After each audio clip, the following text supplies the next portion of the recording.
Hello guys, how are you doing? So इस episode की start होती है और हमें देखने के लिए मिलता है कि लिटिल जिया ने यहाँ पर वो जो टेलीपोर्टेशन एरे बना लिया था वो उसी के थ्रू यहाँ पर सारे ही लोगों को लेकर आ जाती है, जिसके साथ ही हमें दिखाया जाता है कि शाओयान, फेंग जूजे, मास्टर शुआन, इसके अलावा यहाँ पर बाकी के सारे ही लोग शाओयान को ही देख रहे थे। शाओयान बहुत ही ज्यादा इंजर्ड हो चुका था और याओ चेन जैसे ही अपने प्यारे डिसाइबल की हालत देखते हैं तो फिर वो तुरंत ही उसको नर्व पकड़ के चेक करने लगे थे कि आखिर शाओयान ठीक भी है या फिर नहीं।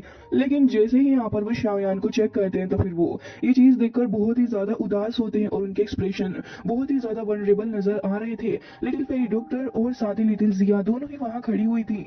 लिटिल फेरी डॉक्टर को शाओयान की काफी फिक्र हो रही होती है, तभी वो ये पूछने लगी थी मास्टर याओ चैन से कि आखिर क्या हुआ, शाओयान ठीक तो है या फिर नहीं। लेकिन यहाँ तो मास्टर याओ चैन को बहुत ही ज्यादा गुस्सा आ रहा होता है। वो ये कहने लगे थे कि यहाँ पर शाओयान की जो वेन्स है और उसकी मरेडियन पूरे तरीके से ही ब्रेक कर चुकी है और इसी वजह से यहाँ पर ये इतना ज्यादा सफर कर रहा है। शाओयान को इतनी ज्यादा इंजरीज हुई थी कि यहाँ मास्टर याओ चैन बता रहे होते हैं कि शाओयान की जो बोन्स है वो पीसीस के अंदर टूट चुकी है। तो इसी से आप अंदाजा लगा सकती हो कि हाँ, शाओयान को कितना ज्यादा सफर करना पड़ा होगा उस अटैक के दौरान। साथ ही वो ये भी कह रहे थे कि यहाँ पर ये जो अटैक उस बंदे जाओ शियान ने किया था, इसी वजह से यहाँ पर शाओयान इतना ज्यादा बुरे तरीके से इंजर्ड हुआ है, क्योंकि वो अटैक उसकी फुल स्ट्रेंथ से भरा हुआ था और इसी वजह से शाओयान का हाल इतना बुरा था कि यहाँ पर सारे ही लोग बहुत ही ज्यादा परेशान हो जाते हैं शाओयान के लिए। लिटिल जिया की यहाँ पर काफी ज्यादा बुरी हालत थी, क्योंकि वो शाओयान को इसे देखकर काफी परेशान हो रही थी। फेंग जुजे और बाकी सारे लोग तो समझ ही चुके थे कि शाओयान अब काफी वक्त बाद हील होने वाला है इस चीज से, क्योंकि ये अटैक कोई नॉर्मल अटैक के अंदर काउंट नहीं होगा। जिसके बाद मास्टर याओ चैन को देखते हैं जो कि बहुत ज्यादा गुस्से से भर के ये कहने लग जाते हैं कि मैं तुमसे अंत तक फाइट करूंगा और मैं तुम्हारी हड्डी पसली एक कर दूंगा।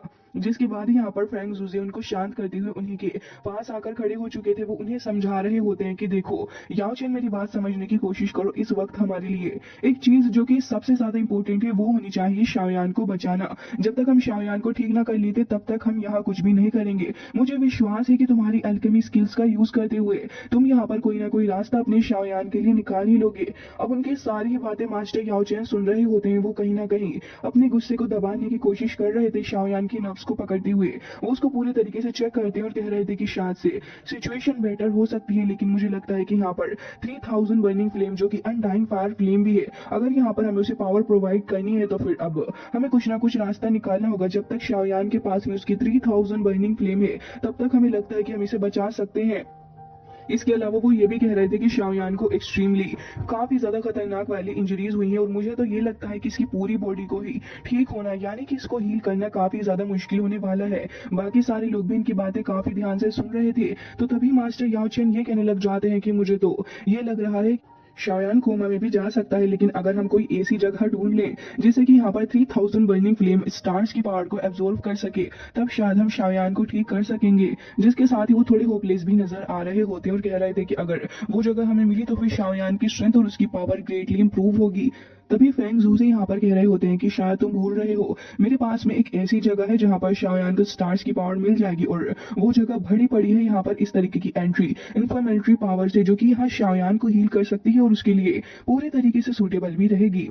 जिसके बाद मास्टर याओ चेन उन्हीं की तरफ को देखने लग जाते हैं और कह रहे थे कि उम्मीद करता हूँ कि लिटिल गाय ठीक हो जाए। तो यहाँ पर फेंग जूजे कह रहे होते हैं कि ऑल दो इसकी लाइफ को हम जरूर से ही बचा लेंगे, लेकिन अनफॉर्चुनेटली यहाँ पर ये इतना ज्यादा इंजर्ड है कि डेफिनेटली इसकी कल्टीवेशन अफेक्ट हुई होगी। ये तो एक नेचुरल बात थी जो कि यहाँ पर ये चीज बिल्कुल ही जाहिर हो रही थी कि अब शाओयान की कल्टीवेशन डेफिनेटली अफेक्ट तो होगी ही। तो वो ये कह रहे होते हैं कि हाँ बिल्कुल ये बात तो सही है, लेकिन साथ ही मास्टर याओ चेन ये भी कह रहे होते हैं कि मुझे डर है कि यहाँ पर ये ऑलमोस्ट इसको डेथ जितना ज्यादा पेन दिया होगा। लिटिल फेरी डॉक्टर और लिटिल जिया दोनों ही जैसे इन बातों को सुनती हैं तो एक बार फिर दोनों बहुत ज्यादा हताश हो चुकी थी। लेकिन यहाँ पर मास्टर फेंग जोजे और याओ चेन दोनों ही बैठे हुए थे। तो फिर तभी एक बार फिर से यहाँ पर मास्टर याओ चेन कह रहे होते हैं कि खैर कोई बात नहीं, मुझे लगता है कि मैं यहाँ पर इसको ठीक कर सकता हूँ। वो एक बार फिर से खुद को मोटिवेट कर रहे होते हैं शाओयान को ठीक करने के लिए। जिसके बाद वो ये भी कह रहे होते हैं कि फैंग तुम खुद से चेक करो। तो फैंग जूजे भी यहाँ पर अपना हाथ से टच करके देखते हैं तो वो कह रहे थे कि एक मिनट, इसकी बॉडी के अंदर तो यिन एंड यांग शाओलिन पिल मौजूद है। तो ये सुनकर वो काफी ज्यादा हैरान थे। तो फिर यहाँ मास्टर याओ चेन कह रहे होते हैं कि असल में बात ऐसी है कि शाओयान की बॉडी जो है वो ऑलमोस्ट बियॉन्ड रिपेयर यानी कि बियॉन्ड हील जा रही है, लेकिन मुझे लगता है कि इस पिल के सहारे से हम लोग कुछ कर सकते हैं। ये एक परफेक्ट अपॉर्चुनिटी हो सकती है। जिसके साथ ही सभी लोग अब बस यही वेट कर रहे होते हैं कि अब हमें शाओयान को हील करने के लिए दूसरी जगह को जाना होगा तो फिर तभी फेंग जू से कह रहे होते हैं कि अब हम यहाँ से फॉलिंग स्टार पवेलियन की तरफ चलेंगे। वो तुरंत ही यहाँ शाओयान को उठाकर दे देते हैं। शाओयान को कह रहे थे कि चलो, अब रात का वक्त हो जाता है और ये लोग ट्रेवल करते करते एक जगह पर आ जाते हैं, जहाँ पर आने के बाद सभी लोगों को अपने सामने अभी के लिए तो कुछ नहीं दिख रहा था। सामने का नजारा एकदम ही क्लियर होता है और मून ये लोग देख पा रहे थे, लेकिन सडनली फेंग जू से वहीं पर ही रुककर खड़े हो जाते हैं और यहाँ पर उन्हें खड़ा होता देख बाकी सारे लोग भी रुक गए थे। तभी वो कह रहे थे कि देखो, अब हम लोग फॉलिंग स्टार पवेलियन के एकदम ही फ्रंट में आ चुके हैं। ये सुनकर यहाँ पर सारे ही लोग हैरान थे, लेकिन तभी यहाँ पर श्वान बोल पड़ता है कि यहाँ कहाँ पर है फॉलिंग स्टार पवेलियन। तभी वो कह रहे थे कि असल में बात ऐसी है कि फॉलिंग स्टार पवेलियन को हम लोगों ने स्टार फॉल एरे से कवर करके रखा हुआ है। इंडीड ये जगह काफी ज्यादा प्रीशियस है इन लोगों के लिए, और इसी वजह से शायद फेंग जू ने ही किया होगा। तो वो कहने लग जाते हैं कि आउटसाइडर इस जगह पर नहीं आए और हमारी ट्रू अपीयरेंस को न जान ले, इस वजह से हम लोगों ने इसे हाइड करके रखा हुआ है और यही हमारा हेडक्वार्टर है। और ये कहकर यहाँ पर अपने पास में रखा हुआ ग्रीन जेड निकाल लेते हैं, जिससे कि आसपास काफी ज्यादा एनर्जी गैदर हो रही होती है। और जैसे ही यहाँ पर वो जेड के अंदर से और भी काफी सारी एनर्जी बाहर निकलती है, तो हमें दिखाया जाता है कि काफी सारे डॉट्स यहाँ एक दूसरे से कनेक्ट होने लग जाते हैं धीरे धीरे करके। यहाँ पर ये लोग देख पा रहे थे कि यहाँ पर एक अजीब सी लाइन बन चुकी थी डॉट के प्रकार से, और उसके बाद यहाँ पर एक टेलीपोर्टेशन एरे भी ओपन हो जाता है। इसे देखकर यहाँ पर अब तो बाकी सारे लोग भी यही कह रहे थे कि वाकई में falling star pavilion one of the 4 pavilions में से एक कही जाती है, और शायद यही वजह है कि इन लोगों ने यहाँ पर इतना ज्यादा अच्छे से मिस्टीरियस सेल्फ प्रोटेक्शन फॉर्मेशन इस जगह पर लगाया हुआ है।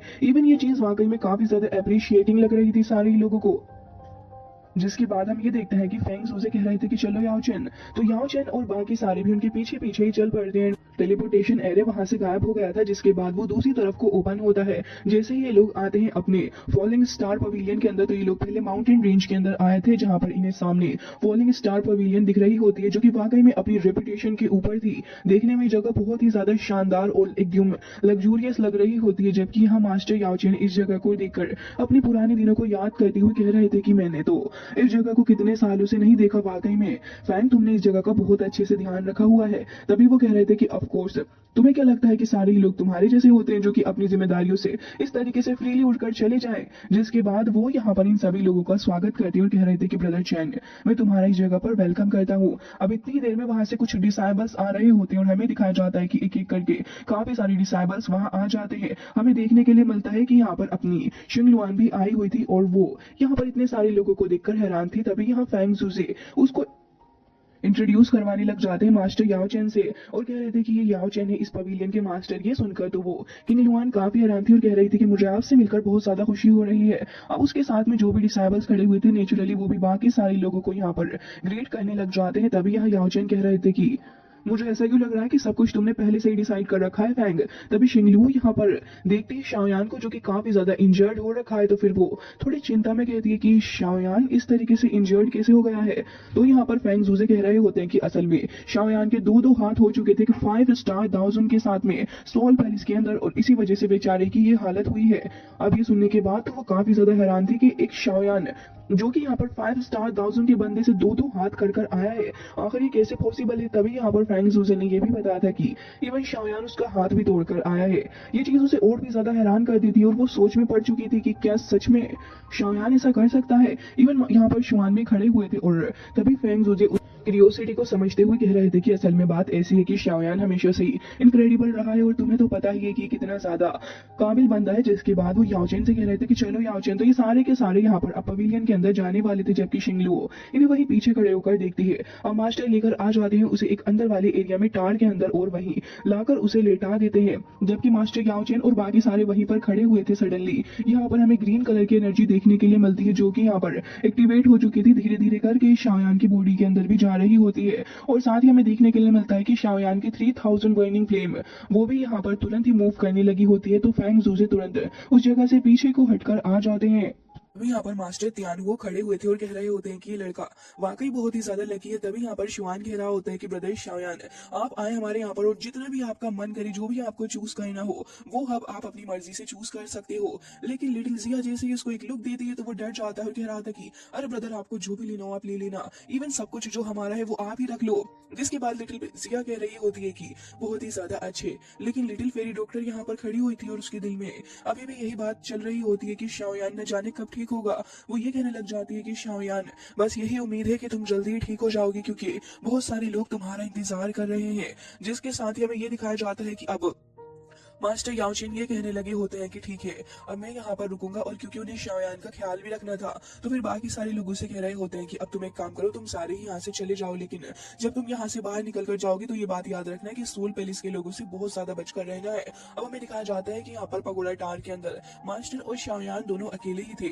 अब ऐसे ही यहाँ पर शाओयान की बॉडी के अंदर काफी सारी हलचल हो रही होती है, क्योंकि उसकी हीलिंग प्रोसेस चल रही थी, जबकि दूसरी तरफ उसी जगह पर मास्टर याओचेन बैठे हुए काफी सारे इंग्रेडिएंट्स एंड हर्ब्स वगैरह को रिफाइन कर रहे होते हैं अपनी बोन चीलिंग फ्लेम का यूज करते हुए। और हमें देखने के लिए मिलता है कि धीरे धीरे करके वो यहाँ पर काफी ज्यादा वक्त बिताने लगे होते हैं। मास्टर यहाँ पर यिन यांग पिल को रिफाइन करते हैं और शाओयान को फीड कर देते हैं, जिसके बाद वो उसकी नर्व्स को चेक करने लगे थे। उन्हें शाओयान की बॉडी के अंदर कुछ कुछ तो चेंजेस महसूस हो रहे थे। उसके बाद वो शाओयान को यहाँ उठाकर उसकी बॉडी के अंदर बोन चिलिंग फ्लेम से यहाँ पर कुछ कुछ हीलिंग प्रोसेस कर रहे होते हैं। कुछ वक्त बाद यहाँ पर फैंग जूजे भी आ जाते हैं और वो देख रहे होते हैं कि यहाँ मास्टर याओचेन काफी ज्यादा डेडिकेशन के साथ शाओयान को हील करने में लगे हुए हैं, और शायद जब तक इस जगह से निकल कर नहीं जाएंगे, जब तक शाओयान पूरी तरीके से हील नहीं हो जाएगा, उन्हें पास्ट की भी बातें याद आ रही होती हैं कि आखिर किस तरीके से वो शाओयान को हील किया करते थे पास्ट में भी, और अभी भी वो यहाँ पर रिफाइनमेंट की प्रोसेस को कंटिन्यू कर रहे होते हैं। उन्हें यंग शाओयान की कुछ कुछ हरकतें भी याद आ रही थी, और अभी फिलहाल के लिए वो उसे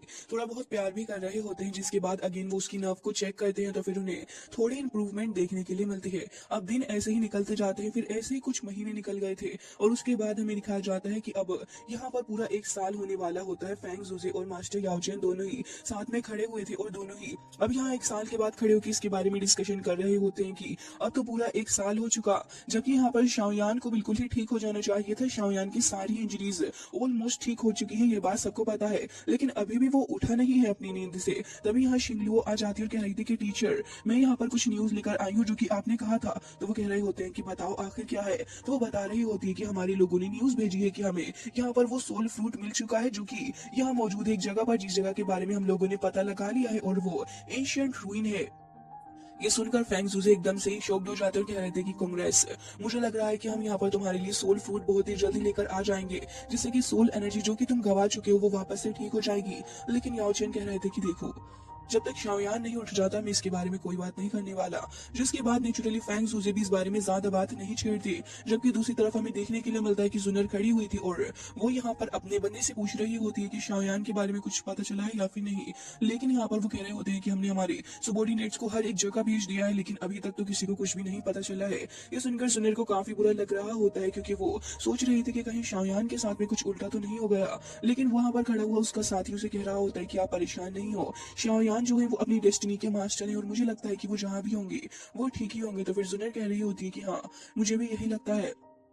जिसके बाद हमें दिखाया जाता है कि शाओयान जो था वो अभी भी लेटा हुआ होता है, कुछ भी मूवमेंट उसकी हमें नहीं दिख रही थी। जबकि हमें ये दिखाया जाता है कि ऐसे ही करते हुए शाओयान अब यहाँ पर थोड़ा थोड़ा हील होने लगा होता है, और उसको कुछ कुछ पुरानी मेमोरीज भी याद आ रही थी कि किस तरीके से वो याओचेन से मिला, आइस एम्पायर से मिला और बाकी सारे लोगों से मिला। साथ ही उसे अपनी जुनर की भी याद आ रही होती है कि कैसे वो उसका इंतजार कर रही है। फिर क्वीन मेड्यूसा नेचुरली उसके दिमाग में आ जाती है, जिसके बाद शाओयान की फिंगर्स धीरे धीरे करके मूव करने लग जाती है। फिर वो सीन याद करता है जहाँ पर वो अपने फादर और मास्टर याओचेन को एक साथ इमेजिन कर रहा था फिशिंग करते हुए। लेकिन सडनली यहाँ पर शाओयान की बॉडी के पास से कुछ गोल्डन ऑरा हमें देखने के लिए मिलता है। वहां पर एक फ्लावर बन जाता है और उसी के अराउंड शाओयान धीरे धीरे करके ऊपर की तरफ कूदने लग जाता है। सारे ही लोग ये चीज नोटिस करते हैं कि हाँ, इस पगोड़ा के अंदर से काफी गोल्डन एनर्जी निकल रही है, और ये गोल्डन एनर्जी इतनी ज्यादा प्योर और हार्वेस्टिंग है कि यहाँ आसपास सारी की सारी जो चीजें हैं, जैसे कि फ्लावर्स खिल रहे हैं और माहौल काफी ज्यादा अच्छा हो रहा है। सारे ही डिसाइबल्स रुककर खड़े हो जाते हैं और कह रहे थे कि स्टोन पगोड़ा के अंदर से आखिरी गोल्डन एनर्जी कैसे इमिट हो रही है। नेचुरली सभी लोग इस बारे में क्यूरियोसिटी दिखा रहे होते हैं। शाओयान के अराउंड हमें पहले गोल्डन एनर्जी देखने के लिए मिलती है, फिर हमें दिखाई जाती है 3000 बर्निंग फ्लेम, जिसका गोल्डन लुक हमें देखने के लिए मिलता है। फिर वो काफी तगड़े तरीके से वहां पर रोड भी करती है। जैसे ही यहाँ पर अपनी लिटिल फेरी डॉक्टर को ये रोड की आवाज आती है तो मास्टर याओचेन तो तुरंत ही वहां से गायब हो जाते हैं, जबकि फैंग जूजे भी वहां से गायब हो जाते हैं। फिर शिंगलियो भी, और दिखाया जाता है कि दूसरी तरफ अपनी लिटिल जिया वो हमेशा की तरह ही अपना खाना एकदम ही खा रही होती है, और गोल्डन एनर्जी को देखते हुए वो तुरंत ही उसकी तरफ को जाती है कि आखिर स्टोन पाउडर के अंदर क्या चल रहा है। तो फिर सारे ही लोग एक बारी से इकट्ठे हो जाते हैं, और अब मास्टर याओचेन खुशी से कह रहे थे कि ये ब्रेड ये फाइनली उठने वाला है, जिसके बाद ढेर सारी एनर्जी आसपास लगातार रिलीज होने लग जाती है और मास्टर याओ चैन कह रहे थे कि लग रहा है कि लड़का कमाल करेगा, और हमें दिखाया जाता है कि फेंग ज़ूज़े भी यही कह रहे थे कि लग रहा है कि कुछ मिरेकल है, और यहाँ पर हमने ये एनर्जी पहले कभी भी फील नहीं की। तो यहाँ पर नेचुरली सारे लोग इस एनर्जी को देख के इससे बहुत ज्यादा अट्रैक्ट हो रहे होते हैं। शाओयान के पीछे में गोल्डन ड्रैगन रोर करता हुआ दिखाया जाता है और उसकी गोल्डन एनर्जी आसपास के इन्वायरमेंट में जादू की तरह फैल रही होती है। शाओयान के चेस्ट के अंदर जाकर वो एनर्जी मर्ज हो जाती है और फिर उसके बाद हम अपने शाओयान ज़ूज़े को देखते हैं। यस गाइस, क्योंकि यहाँ पर अपना शाओयान बन चुका है दाओजुन, और इसे देखने के बाद नेचुरली मास्टर याओ चैन के फेस पे तो एक स्माइल आ जाती है, जबकि हमें दिखाया जाता है कि शाओयान की बॉडी पर वापस से उसके क्लोथ आ जाते हैं और अब हमें यहाँ पर कुछ येलोइश कलर की एनर्जी भी देखने के लिए मिलती है। असल में ये फ्लेम थी जो कि डस्ट के रूप में यहाँ पर मौजूद होती है। फिर शाओयान अपनी आईज ओपन करता है और काफी डोमिनेटिंग ऑरा के साथ हम उसकी 3000 बर्निंग फ्लेम को देखते हैं, जो कि यहाँ पर अपनी जादू चला रही होती है। और सभी लोग कह रहे थे कि अरे ये सीनियर, ये तो वही है जो कि यहाँ पर स्टोन आर्ट के अंदर 1 साल से ट्रेनिंग कर रहे थे। इवन शिंगलुओ तो इसे देखकर कह रही थी कि इतनी ज्यादा खतरनाक एनर्जी, इवन मुझे डर है कि हमारे पवेलियन के एल्डर भी इसका सामना नहीं कर सकते। तभी यहाँ पर शाओयान जो था वो कह रहा होता है तो क्या यही पावर है एक दाओजुन की, जिसके बाद फाइनली जाकर यहाँ पर वो अपने मास्टर को अपनी आंखों के सामने देखता है। नेचुरली वो बहुत ज्यादा खुश था और अपने मास्टर के पास आकर कह रहा था कि मास्टर आप ठीक तो है, मुझे माफ कर दें कि मेरी वजह से आपको इतना ज्यादा सफर करना पड़ा है। लेकिन तभी वो ये कहने लग जाते हैं कि शाओयान, जितना सफर तुमने किया है मुझे लगता है कि शायद इतनी ज्यादा हार्डशिप तो मैंने भी नहीं देखी, तुम्हारे सामने मेरी हार्डशिप्स कुछ भी नहीं। इन फेंग ज़ूज़े शाओयान को बता रहे होते हैं, शाओयान ये आदमी तुम्हारे लिए दिन और रात एक कर चुका, तुम्हें पता है ढंग से सोता तक नहीं था ये। तभी यहाँ पर वो कह रहे होते हैं कि जाने भी दो फेंग। उसके बाद शाओयान यहाँ पर कह रहा होता है कि मुझे माफ कर दीजिए टीचर कि मेरी वजह से आपको इतना ज्यादा टायर्ड होना पड़ा, जबकि वो कह रहे थे कि इट्स ओके माय ब्रेड। जिसके बाद वो कह रहे थे कि मेरे अलावा भी यहाँ पर कुछ लोग हैं जो कि तुम्हारी इतनी ज्यादा फिक्र करते हैं, और यहाँ पर सारे ही लोग शाओयान के सामने खड़े हो चुके थे जहाँ पर मास्टर तियान हो, लिटिल फेरी डॉक्टर, लिटिल जिया खड़ी हुई होती है। तो वो सभी का शुक्रिया अदा करता है कि बहुत बहुत शुक्रिया आपका यहाँ रुकने के लिए। जबकि यहाँ पर शाओयान से लिटिल जिया कह रही होती है कि आखिर तुम्हें हो क्या चुका है, तुम सडनली इतने ज्यादा पोलाइट क्यों हो रहे हो हमारे साथ। और कह रही थी कि चलो बताओ तुम्हें लिख मेडिसिन को रिफाइन करोगे। तो शाओयान उसको पेट करते हुए कह रहा था कि बहुत ही जल्दी। जिसके बाद वो ये कह रहा होता है कि टीचर, मैंने यहाँ पर 3 काइंड ऑफ स्ट्रेंज फायर्स को सोलो कर रखा हुआ है और यहाँ पर ये मेरे लिए एकदम ही ठीक है मेरी बॉडी को वापस से हील करने के लिए। तो मास्टर याओ चैन कह रहे थे कि बिल्कुल। तभी यहाँ पर फेंग ज़ूज़े कह रहे होते हैं कि ब्रदर चैन की जो ओरिजिनल सोल एनर्जी थी वो यहाँ सोल पैलेस के द्वारा हासिल कर ली गई है। और ये सुनकर यहाँ शाओयान को काफी बुरा लग रहा होता है। वो ये भी कहने लगे थे कि असल में इनकी सोल भी डैमेज हो चुकी है, इनकी सोल के ऊपर ग्रेट हार्म इसकी वजह से आया हुआ है। तभी वो कह रहे थे कि असल में अगर आज मैं वापस से अपनी बॉडी को रिगेन भी कर लेता हूँ तभी मेरी स्ट्रेंथ ग्रेटली रिड्यूस हो जाएगी। शाओयान एक बार फिर अपने हाथों को कस के भींच लेता है और फिर कह रहा था कि सोल होल मैं तुम्हारी हड्डी पसलियां कर दूंगा। और इसके बाद कह रहा होता है कि मेरे टीचर को तुमने मजबूर कर दिया उनकी सोल को लोस्ट करने के लिए, मैं तुमको छोड़ने नहीं वाला। तो तभी यहाँ फेंग ज़ूज़े कह रहे थे कि तुम्हें पता है सोल युआन फ्रूट एक रेयर तरीके का आइटम है, जिसे अगर हम हासिल कर लें तो फिर मुझे लगता है कि यहाँ पर हम अपने याओ चैन को एक बार फिर से ठीक कर पाएंगे, लेकिन वो एंशिएंट रूइन के अंदर मौजूद है।